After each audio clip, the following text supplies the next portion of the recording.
মাদারীপুরের রাজৈর উপজেলার হরিদাসদী মহেন্দ্রদী ইউনিয়ন বিএনপির দ্বিবার্ষিক সম্মেলনে গিয়ে তোপের মুখে পড়ে জেলা বিএনপির নেতারা। এ সময় দুপক্ষের মধ্যে সংঘর্ষ হয়, ঘটানো হয় বোমা বিস্ফোরণ। শুক্রবার বিকেলে রাজৈর উপজেলার হরিদাসদী মহেন্দ্রদী ইউনিয়নের কালীবাড়ি বাজারে এ ঘটনা ঘটে। এতে কয়েকজন বিএনপি নেতাকর্মী আহত হয়েছেন বলে জানা গেছে।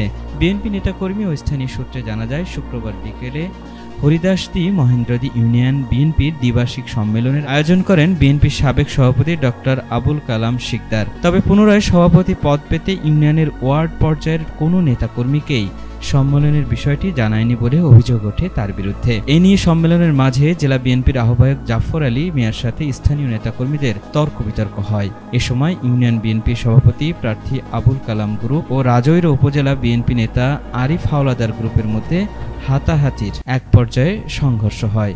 এ সময় বোমা বিস্ফোরণ ঘটিয়ে পালিয়ে যায় দুর্বৃত্তরা। এ ঘটনায় জিয়া পরিষদের কার্যকারী সদস্য মোহাম্মদ জিয়াউর রহমান জিয়া ও আব্বাস শিকদার সহ কয়েকজন আহত হন।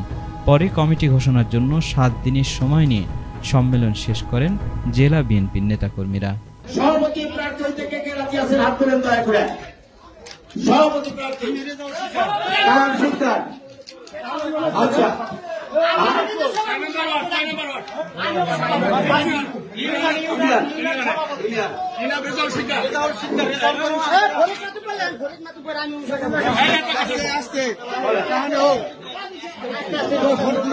বাবা